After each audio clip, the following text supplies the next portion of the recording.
नमस्कार दोस्तों, मेरा नाम है रंजीत और स्वागत है आप सभी का आरकेजे सिविल पाठशाला यूट्यूब चैनल पर। दोस्तों, आज के द हिंदू न्यूज़पेपर का हम एनालिसिस करेंगे एडिटोरियल के साथ में। आज दो महत्वपूर्ण एडिटोरियल की चर्चा होने वाली है, मतलब बड़े बड़े आर्टिकल आज जो है वो दो हैं। पहले नंबर का जो एडिटोरियल है, पार्टिकुलरली महिलाओं की भूमिका सुप्रीम कोर्ट और हाई कोर्ट में कितनी है। इसका मतलब ये है कि हाई कोर्ट में कितनी महिलाएं वकील बनी हैं, कितनी सीनियर वकील बनी हैं और कितनी जज तक पहुंच पाई हैं। चाहे वो लोअर कोर्ट हो, चाहे वो हाई कोर्ट हो, चाहे वो सुप्रीम कोर्ट हो। क्यों आखिर महिलाओं को यहाँ तक पहुंचने नहीं दिया जाता? आखिर कौन कौन सी बाधाओं को फेस करती हैं, इसके ऊपर यहाँ हम चर्चा करेंगे। अभी तक हम आंकड़े भी देखेंगे कि भारत में कितनी महिलाएं जज बन पाई हैं, कितनी वकील बन पाई हैं, ये सारी चीजें। सेकंड वाला जो आर्टिकल है, ये भी फोकस करता है पार्टिकुलरली महिलाओं के ऊपर। इसमें हम क्या चीज देखेंगे, अभी तक सरकार ने बहुत सारी स्कीम लॉन्च करी हैं महिलाओं को एम्पावरमेंट प्रोवाइड करने के लिए। जैसे कि सरकार चाहती है कि वो खुले में शौच के लिए ना जाएं, बाहर उनको टॉयलेट के लिए नहीं जाना पड़े। इसके लिए सरकार ने टॉयलेट बनाने के लिए स्कीम लॉन्च करी थी। सेकंड नंबर की बात आ जाती है, उनको दूर दूर तक लकड़ी कंडे के लिए जाना ना पड़े। इसके लिए भी सरकार ने क्या बोली कि हम उज्ज्वला स्कीम लेकर के आ रहे हैं। तो ये सारी जो स्कीम सरकार ने लॉन्च की है, कितना फायदा महिलाओं को मिल पाया है, और ये भी ध्यान रखना है कि आने वाले समय में इनमें जो कमियां हैं उसको हम कैसे करके दूर कर सकते हैं। इन सब चीजों के ऊपर आज हम फोकस करने वाले हैं। चलते हैं दोस्तों आगे और देख लेते हैं इस पहले आर्टिकल को, एडिटोरियल को, जो कि बात करता है इंडियन जुडिशरी में महिलाओं के रिप्रेजेंटेशन को कैसे करके बढ़ा सकते हैं, अभी इनकी इंडियन न्यायिक व्यवस्था में क्या कंडीशन है, इसके ऊपर ये आर्टिकल चर्चा करता है। इंट्रोडक्शन की यदि हम बात करें तो देखिए, भारत में जुडिशरी को लोकतंत्र का एक इम्पॉर्टेंट पिलर माना जाता है। इसका काम है कॉन्स्टिट्यूशनल प्रोटेक्शन, भारत के संविधान की रक्षा करना, रूल ऑफ लॉ को इंश्योर करना कि कानून लागू रहे, कानून कहीं पर भी बिगड़े ना। लेकिन यदि जुडिशरी में ही, हाई कोर्ट में, सुप्रीम कोर्ट में यदि खुद लैंगिक असमानता है, तो हमारे देश से जेंडर डिस्पैरिटी को कैसे करके कोई अलग कर पाएगा।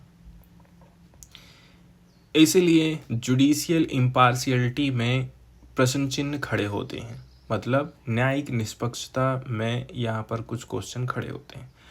पिछले 100 साल में महिलाओं की कानून के क्षेत्र में भागीदारी बढ़ी है, लेकिन सुप्रीम कोर्ट और हाई कोर्ट में उनकी लीडरशिप अभी भी बहुत कम है।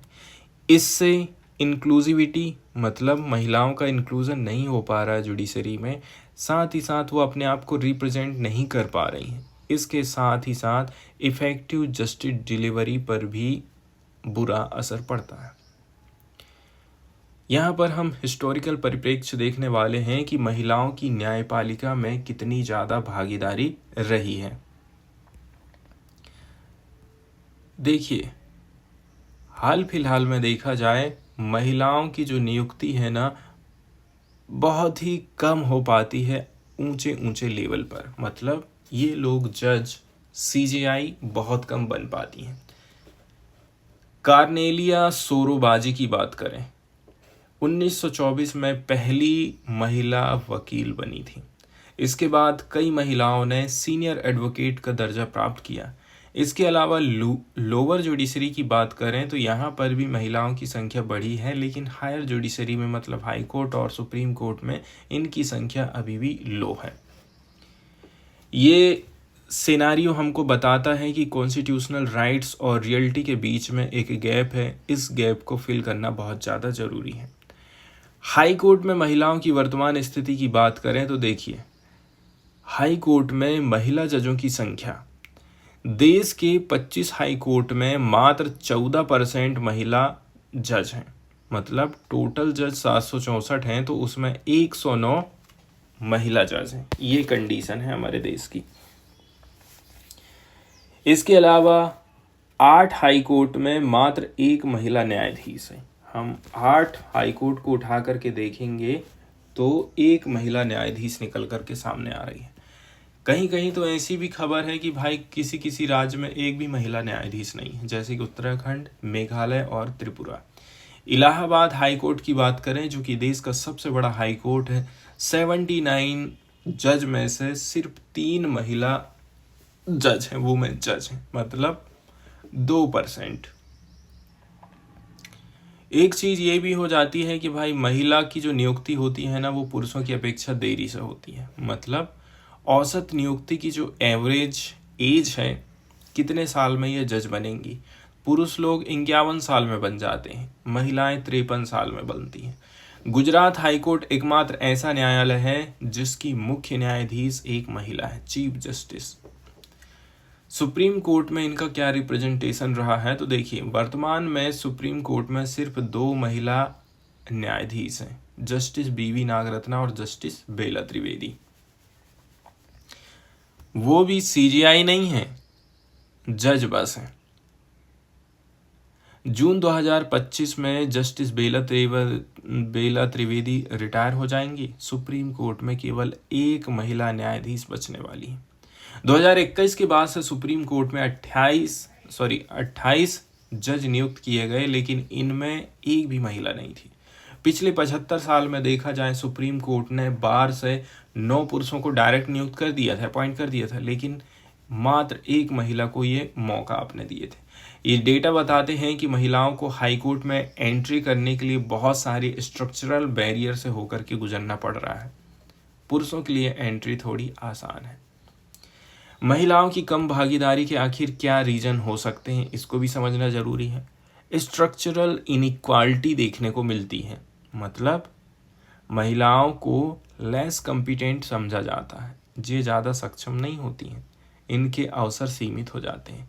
महिला वकीलों से अधिक कठोर मानदंडों पर खरा उतरने की अपेक्षा करी जाती है, जबकि पुरुषों को इस तरह के दबाव का सामना नहीं करना पड़ता है। इसके बाद राइटर का कहना है, जो कॉलेजियम सिस्टम है जिसके माध्यम से किसी जज की नियुक्ति करना है, जज का ट्रांसफ़र करना है, जज बनाना है, ये सब कॉलेजियम सिस्टम निर्धारित करता है, ठीक है, जिसमें 5 न्यायाधीश लोग बैठते हैं। तो ये जो कॉलेजियम प्रणाली है, जो कि कहना चाहिए जजों की नियुक्ति कर रही है, तो राइटर कह रहे हैं कि इसमें खुद गड़बड़ी है। इसी के चलते चलते महिलाएं जो है न्यायाधीश नहीं बन पा रही हैं। एक रीज़न ये है क्योंकि इसमें पता नहीं रहता है कि किसको बनाना है। कभी कभी सीनियरिटी का ध्यान रखते हैं, लेकिन कभी कभी जो सीनियर लोग नहीं है वो भी सीजीआई बन जाते हैं। यहाँ पर दिक्कत ये हो जाता है। कॉलेजियम एक ऐसी प्रणाली है जिसके अंतर्गत सुप्रीम कोर्ट और हाई कोर्ट में न्यायाधीशों की नियुक्ति और स्थानांतरण का निर्णय सीजीआई और सीनियर लोग बैठ करके लेते हैं, ठीक है। इसमें सीजीआई बैठते हैं, इसके अलावा 4 सीनियर जज इसमें बैठा करते हैं। हाई कोर्ट के कॉलेजियम में उस हाई कोर्ट के मुख्य न्यायाधीश बैठेंगे और उस न्यायालय के न्यायाधीश भी बैठते हैं, ठीक है। इससे क्या क्या होता है, किसको न्यायाधीश बनाना है, किसको वकील से जज बनाना है, जज से सीजीआई बनाना है, किसी का ट्रांसफ़र करना है एक जगह से दूसरी जगह, तो ये चीज़ भी कॉलेजियम ही करता है। ये लोग राष्ट्रपति को अपनी सिफारिश भेजते हैं, राष्ट्रपति विचार विमर्श करता है, कभी कभी लेट कर देता है तो बहुत लेट हो जाता है, फिर ऐसे में कोर्ट का दिमाग होता है खराब। एक बात और ये है,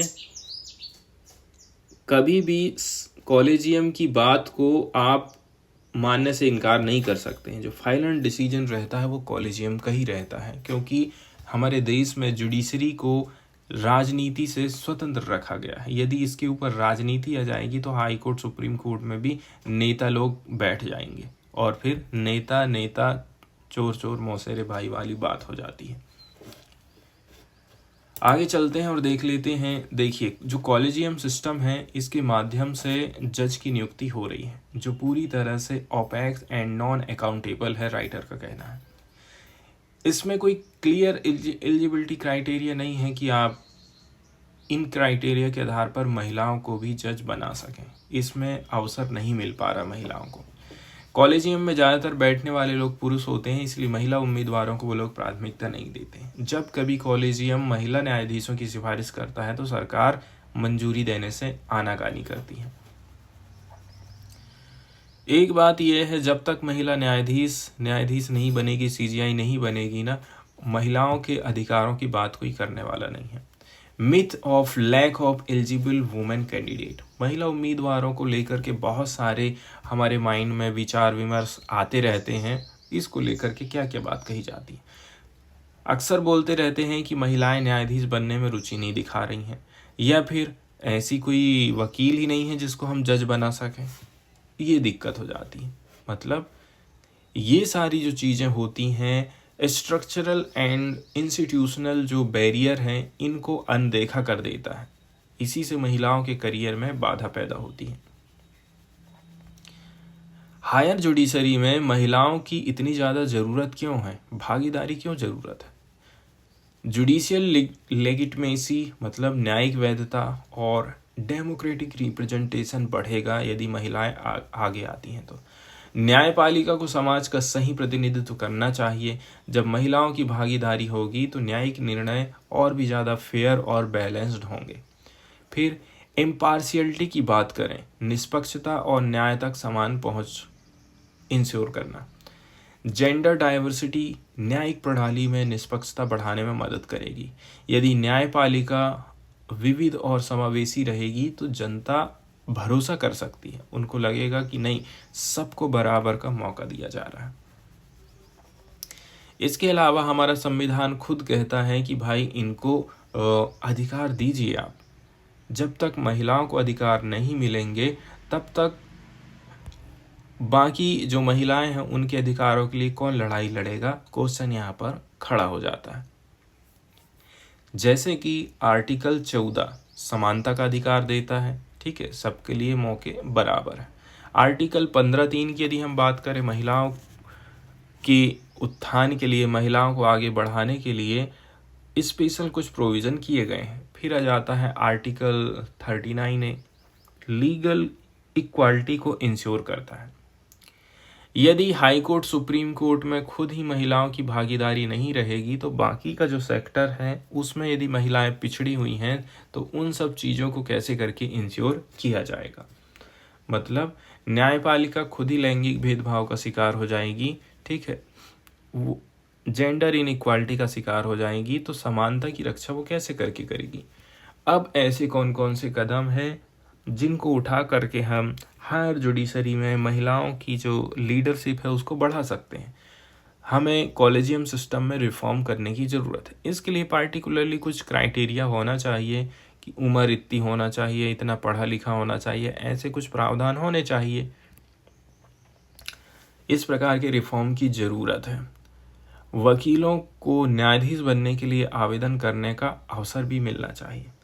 सेकेंड नंबर का जो उपाय किया जा सकता है वो होता है gender diversity in judicial appointment. कम से कम 1/3 महिला न्यायाधीशों की संख्या तो होना चाहिए, और आगे चल कर के इसको आप बढ़ा दीजिए, इसको 50% कर दीजिए। मतलब आधे पुरुष आधे महिलाएं तो ज़्यादा अच्छा रहेगा। ऑलरेडी से आप राज्य के हिसाब से, जाति के हिसाब से, धर्म के आधार पर अपॉइंटमेंट यदि कर रहे हैं तो उसमें जेंडर को शामिल क्यों नहीं किया जा रहा है, क्वेश्चन यहाँ पर खड़ा होता है। इसके बाद महिलाओं को ज़्यादा से ज़्यादा इनकरेज करने की ज़रूरत है कि आप LLB का सब्जेक्ट लीजिए, लॉ की पढ़ाई करिए और अपना करियर अच्छा बनाइए। इसके लिए मेंटरशिप और लीडरशिप के कार्यक्रम चलाए जा सकते हैं। इसके अलावा कार्यस्थल पर लैंगिक भेदभाव को मजबूत करना भी ज़रूरी है।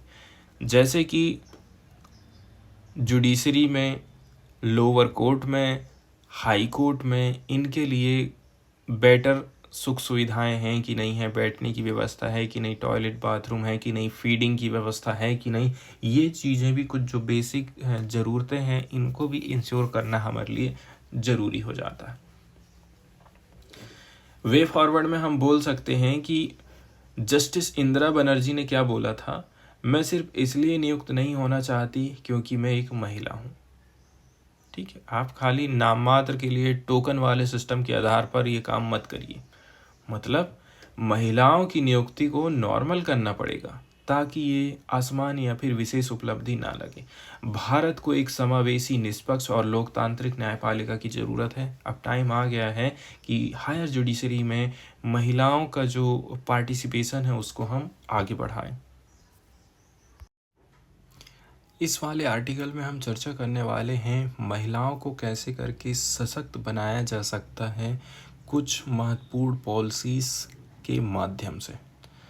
इंट्रोडक्शन की यदि हम बात करें तो देखिए, भारत में वुमेन्स के एम्पावरमेंट के लिए, मतलब महिलाओं के सशक्तिकरण के लिए जो चर्चा हो रही है, ये केवल एक समाज की बात नहीं है, बल्कि इससे हमारे देश का आर्थिक विकास होगा, हमारे देश का विकास होगा। इसके लिए ये एक इम्पॉर्टेंट पिलर है। सरकार ने बहुत सारी योजनाएं चलाई हैं, उनके सैनिटाइजेशन से लेकर के clean water, financial inclusion, entrepreneurship, मतलब स्वच्छता, साफ पानी अवेलेबल कराना, वित्तीय समावेशन करना जिसके अंतर्गत बैंक अकाउंट खोले गए हैं, और उद्यमिता को इंश्योर करना। इसमें काफ़ी क्रांतिकारी परिवर्तन लाए गए हैं। अंतर्राष्ट्रीय महिला दिवस 8 मार्च को सेलिब्रेट किया जाता है। इस टाइम में हम ये विश्लेषण कर रहे हैं कि भारत ने महिलाओं को एम्पावरमेंट करने के लिए कौन कौन से कदम उठाए हैं और आगे किस दिशा में काम करने की हमको ज़रूरत है। सबसे पहले तो बात करते हैं sanitisation and clean water initiatives की, स्वच्छता और स्वच्छ जल में सुधार। सबसे पहले हम बात करेंगे स्वच्छ भारत मिशन की। स्वच्छ भारत मिशन, इसमें न केवल शौचालयों का निर्माण कराया गया, बल्कि ये महिलाओं की डिग्निटी, सेफ्टी और वेलबींग को इंश्योर करने में एक बहुत बड़ा कदम था। ग्रामीण क्षेत्र में ओपन डिफिकेशन, ठीक है, खुले में शौच को समाप्त करने पर विशेष ध्यान दिया गया। 116 मिलियन से भी ज़्यादा घरों में शौचालय, टॉयलेट्स का निर्माण हुआ, जिससे महिलाओं को सुरक्षित वातावरण मिला है। राउरकेला में बात करें, माँ तारिणी सेल्फ हेल्प ग्रुप ने कोढ़, लेप्रोसी से प्रभावित लोगों के लिए सामुदायिक शौचालय बना दिया। इससे क्या होता है, इससे मेंस्ट्रुअल जो हाइजीन है, मासिक धर्म के दौरान जो साफ सफाई है, वो काफ़ी बेटर हो पाई है।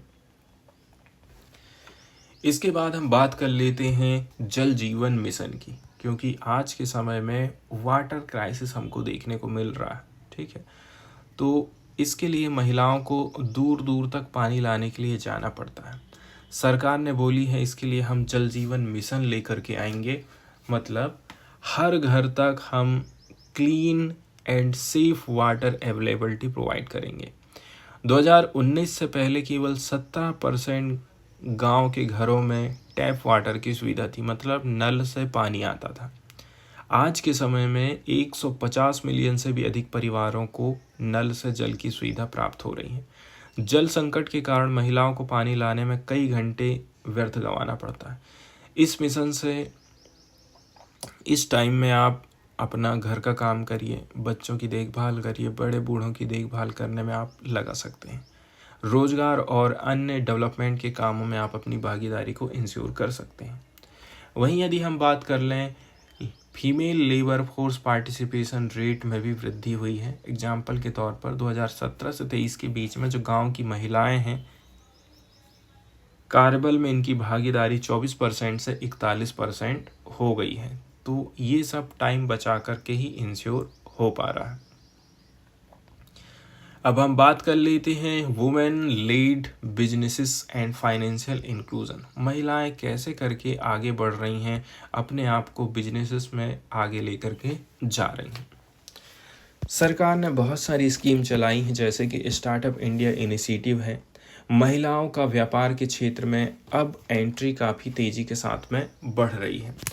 देखा जाए तो 73,000 प्लस स्टार्टअप में कम से कम एक महिला फीमेल डायरेक्टर है, मतलब बड़ी बड़ी पोस्ट में आजकल महिलाएं एंट्री करने लगी हैं। स्टैंड अप इंडिया योजना चलाई गई थी, इसके अंतर्गत 53,609 करोड़ से ज़्यादा का लोन किनको दिया गया है, 2.5 लाख महिला इंटरप्रेन्योर्स को प्रोवाइड किया गया है।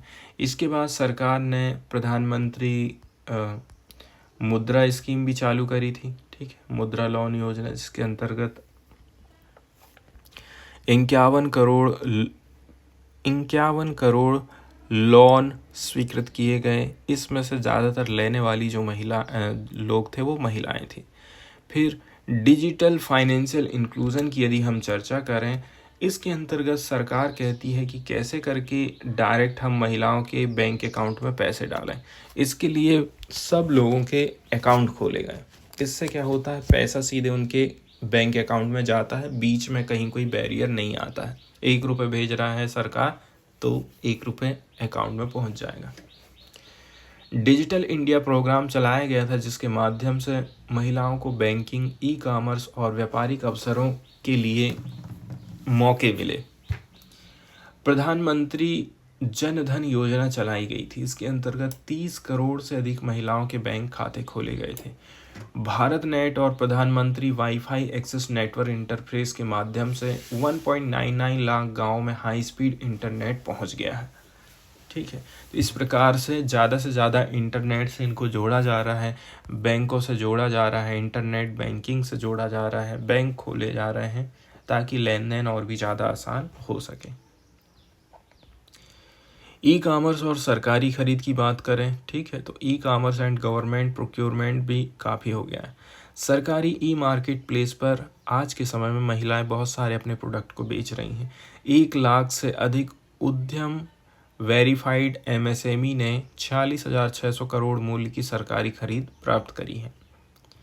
अब हम बात कर लेते हैं महिलाओं की शासन में भागीदारी। महिला अपने आप को कितना रिप्रेजेंटेशन कर पा रही हैं, कहाँ पर, राजनीति में। 33% का आरक्षण सरकार ने दिया है, ठीक है। अभी हाल फिलहाल में वुमेन्स रिजर्वेशन बिल आया था, जिसमें बोला जा रहा है कि संसद में, विधानसभा में 33% महिलाओं को आरक्षण दिया जाएगा। इससे महिलाएं पॉलिसी मेकिंग में भागीदार बन पाएंगी। फिर पंचायती राज संस्थानों में भी महिलाओं की जो भूमिका है वो तेजी के साथ में बढ़ रही है।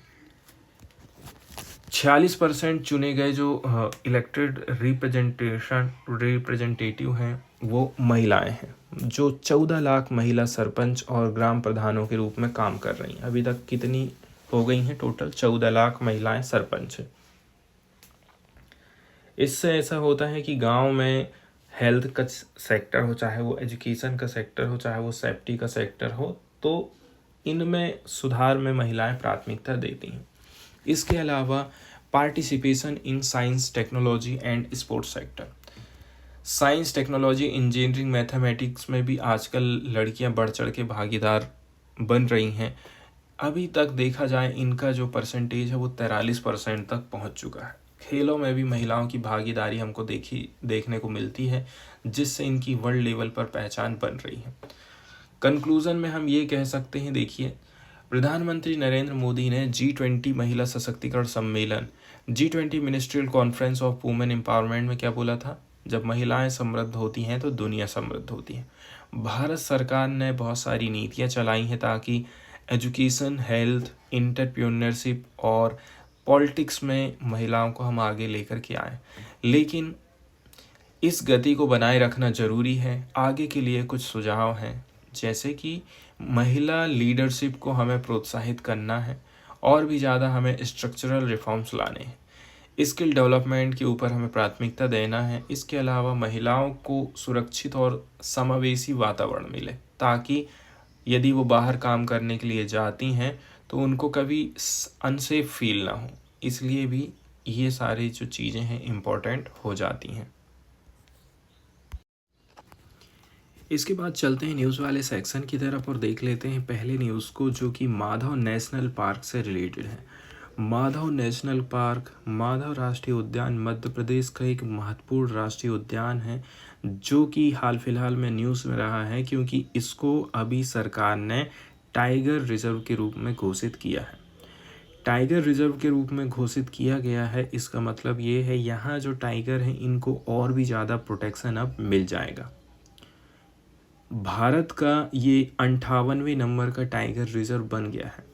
भारत सरकार ने मध्य प्रदेश के माधव राष्ट्रीय उद्यान को देश का 58वें नंबर का टाइगर रिजर्व घोषित कर दिया है। यह मध्य प्रदेश का 9वें नंबर का टाइगर रिजर्व है। इस महत्वपूर्ण घोषणा को केंद्रीय पर्यावरण मंत्री भूपेंद्र यादव ने लोगों को बताया। इसकी यदि हम जियोग्राफिक लोकेशन की बात कर लें, कहाँ पर इसकी लोकेशन है, तो देखिए ये मध्य प्रदेश के शिवपुरी डिस्ट्रिक्ट में पड़ता है। चंबल रीजन में होने के कारण इसका जो इकोलॉजिक सिस्टम है वो काफ़ी इम्पोर्टेंट है।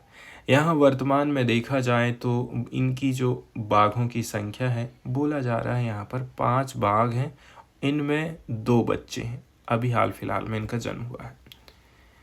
वहीं हम बात कर लेते हैं टाइगर री इंट्रोडक्शन प्रोजेक्ट का। 2023 में 3 बाघों को हम यहाँ पर लेकर के आए थे, इनमें से 2 फीमेल थीं। जल्दी ही 2 और बाघों को यहाँ पर छोड़ा जाएगा। इसका उद्देश्य है बाघों की संख्या को बढ़ाना और बायोडायवर्सिटी को फिर से इंश्योर करना। इसको लेकर के प्रधानमंत्री ने क्या बोला है, पर्यावरण मंत्री ने क्या बोला है, ये सब बातें यहाँ पर बताई जाती हैं। माधव टाइगर रिजर्व के महत्व की यहाँ पर हम चर्चा करेंगे। इकोलॉजिकल एंड बायोडायवर्सिटी कंजर्वेशन, बाघों की संख्या बढ़ रही है, मतलब इकोलॉजिकल बैलेंस बना है। इससे स्थानीय वन्य जीवों और जंगलों को संरक्षण मिलता है। Economic impact and tourism, tourism में बढ़ावा मिलेगा, आय बढ़ेगी राज्य की। ठीक है, मध्य प्रदेश को टाइगर स्टेट के नाम से जाना जाता है। क्यों बोलते हैं? क्योंकि मध्य प्रदेश में 9 टाइगर रिजर्व हो गए। ये देश में सबसे ज़्यादा टाइगर रिजर्व वाला राज्य बन गया है। कौन कौन से हैं? कान्हा, बांधवगढ़, पन्ना, सतपुड़ा, संजय डुगरी टाइगर रिजर्व, पेंच टाइगर रिजर्व, न्योरादेही और रातापानी। ठीक है, 9वें नंबर में तो ये बना ही है माधव नेशनल पार्क। कहाँ पर पड़ता है? शिवपुरी में पड़ता है। देखिए, टाइगर रिजर्व घोषित यदि कर दिया जा रहा है, इससे फ़ायदा क्या है? बाघों को संरक्षण प्रोवाइड किया जाता है। ठीक है, ताकि इनकी जो संख्या है वो बनी रहे, इकोलॉजिकल बैलेंस बना रहे, ये सारी चीज़ों को इंश्योर किया जाता है। बाघ क्योंकि इंडेंजर्ड प्रजाति में आता है, इसे संरक्षित करना ज़रूरी है। इससे इनका जो नेचुरल घर रहता है हम उसको सेव करने की कोशिश करते हैं। बायोडाइवर्सिटी को भी हम संरक्षित कर रहे हैं, पूरा जंगल सुरक्षित रहेगा, यहाँ के जीव जंतु सुरक्षित रहेंगे, इकोलॉजिकल जो बैलेंस है वो बना रहता है। इसके अलावा देखिए, जंगलों का संरक्षण होता है, वायु शुद्ध होती है, जलवायु परिवर्तन से निपटने में हमें काफ़ी मदद मिलती है, इको टूरिज्म को बढ़ावा मिलता है और स्थानीय लोगों को रोजगार मिल जाता है। गाइड, होटल, वाहन चालक, जंगल सफारी जैसे व्यवसाय इसमें फलने फूलने लग जाते हैं। रिसर्च एंड एजुकेशन को भी बढ़ावा मिलता है, यहाँ पर आप वैज्ञानिक शोध कर सकते हैं। तो एक प्रकार से शिक्षा का, एक प्रकार से कहना चाहिए, मंच बन जाता है टाइगर रिजर्व। एक चीज़ है जो आपको बताना है कि नेशनल पार्क को टाइगर रिजर्व कैसे करके बनाया जाता है। ठीक है, इसके ऊपर आप कमेंट ज़रूर करिए। ऐसी कौन सी अथॉरिटीज़ है जो इसके लिए बनाई गई है, वो इनकी देखरेख भी करती है, इनको संरक्षण भी करती है और टाइगर रिजर्व भी घोषित करती है। और वही अथॉरिटी ऐसी है जो कि हर 4 साल में टाइगर की कैलकुलेशन करती है, गणना करती है। इसके बाद नेक्स्ट वाली जो न्यूज़ यहाँ पर हम डिस्कस करने वाले हैं दोस्तों, ये जलनाथेश्वर टेम्पल है। पार्टिकुलरली ये तमिलनाडु में पड़ता है, थक्कूलम रानीपेट डिस्ट्रिक्ट में पड़ता है। ठीक है, तमिल हिस्ट्री की यहाँ से हमें बहुत महत्वपूर्ण जानकारी मिलती है। Particularly the region of Cholas is in bad shape. Chola लोगों के द्वारा पार्टिकुलरली यहाँ पर शासन चला होगा, उस समय में उनकी संस्कृति इस मंदिर के माध्यम से हमको देखने को मिली है। लेकिन हाल फिलहाल में आप देखेंगे ना, इसकी जो दीवार है इस प्रकार से डैमेज हो गई है, तो इसको रिस्टोर करने की ज़रूरत है, न्यूज़ में बताया जाता है। यदि हम बात कर लें जलनाथेश्वर टेम्पल थक्कोलम के निर्माण और इतिहास की, तो देखिए जलनाथेश्वर मंदिर का निर्माण 9वीं शताब्दी में पल्लव राजाओं द्वारा कराया गया था। पार्टिकुलरली देखा जाए तो पल्लव राजा दंतीवर्मन के शासनकाल में ये बना था। बाद में चोल और विजयनगर साम्राज्य के शासकों ने भी इस मंदिर का और भी ज़्यादा विस्तार किया, इसमें थोड़ा बहुत जो टूट फूट थी उसको सुधारने का काम किया था। इस मंदिर में तमिल और संस्कृत में लिखे गए शिलालेख हैं जो कि पल्लव, चोल, पांड्य और विजयनगर साम्राज्य के योगदान को बताते हैं। चोल राजा राजेंद्र चोल फर्स्ट ने इस मंदिर को संरक्षण दिया था और बहुत सारे अनुष्ठान भी स्थापित किए। विजयनगर के जो शासक थे, इन्होंने भी मंदिर का जीर्णोद्धार कार्य करवाया और इसकी वास्तुकला को और भी ज़्यादा भव्य बना दिया है। इसकी कुछ संरचनात्मक विशेषताएं हैं, जैसे कि ये जो मंदिर है द्राविड़ शैली में बनाया गया है। ठीक है, कौन सी शैली में बनाया गया, ये वाले पिक्चर से हमको क्लियर दिखाई देता है। ये जलनाथेश्वर टेम्पल रानीपेट का निर्माण द्राविड़ शैली में है। इसमें गोपुरम मतलब मुख्य द्वार, विशाल मंडप है, जलकुंड भी है और नक्काशीदार पिलर्स भी हमको देखने को मिलते हैं। मंदिर के शिवलिंग को वाटर एलिमेंट के साथ में जोड़ा जाता है, इसीलिए इसका नाम रख दिए हैं जलनाथेश्वर। ठीक है, तो ये काफ़ी इम्पोर्टेंट हो जाता है हमारे लिए। वहीं यदि हम न्यूज़ की चर्चा करें तो बोला जा रहा है कि भाई ये जो मंदिर है, ठीक है, ये अभी इसको संरक्षण प्रोवाइड करने की ज़रूरत है। ठीक है, तो इसका संरक्षण ज़रूरी है, इसके लिए सरकार को आगे आना चाहिए और इस मंदिर के जीर्णोद्धार के लिए काम अपना चालू कर देना चाहिए। बोला जा रहा है कि ये जो मंदिर है इसके उत्तरी भाग की जो दीवार है ना वो गिर गई है और मंदिर का तालाब भी एकदम जीर्ण शीर्ण अवस्था में चल रहा है। तालाब के आसपास का क्षेत्र पूरा घास, पेड़ पौधे उग गए हैं और मलबे से भर गया है। ठीक है, बोला जा रहा है कि पल्लवों द्वारा इसको संरक्षण प्रोवाइड किया गया था।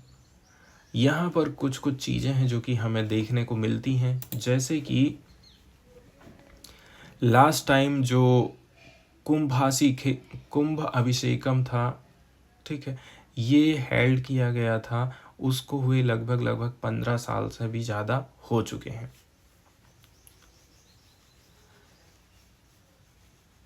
हाल फिलहाल में देखा जाए थक्कोलम ऑलरेडी न्यूज़ में रहा था, क्योंकि यहाँ पर central industrial security force CISF ने रीनेम्ड कर दिया था इसके रिक्रूट ट्रेनिंग सेंटर का अराकोनम में एस राजदित्य चोला RTC थक्कोलम।